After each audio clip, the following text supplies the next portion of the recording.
Friends, hello everyone and welcome to this channel. In today's video, I will tell you and also show you how you can save photos and videos from Instagram to your galleries. Friends, please subscribe to this channel.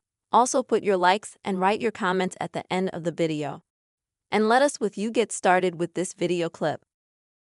And first of all, open up, of course, the Instagram app. Next, go to the camera.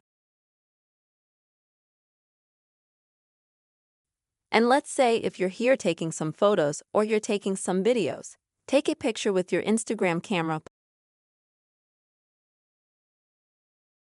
And you'd like that photo or video to be in your gallery as well.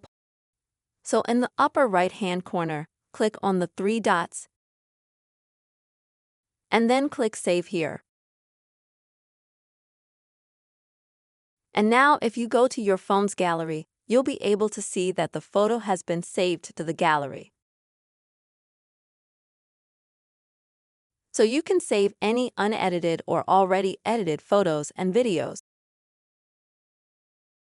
Before you put them in, like a story on your phone. You also don't have to put those photos or videos from yourself into a story. You can just take some snapshots or photos on your Instagram camera and save them to your phone. This is the simple way, friends, you can save Instagram photos and videos in your gallery. I really hope this video has helped you and was useful to you. Please put your likes, write your comments, and also subscribe to the channel. Bye-bye.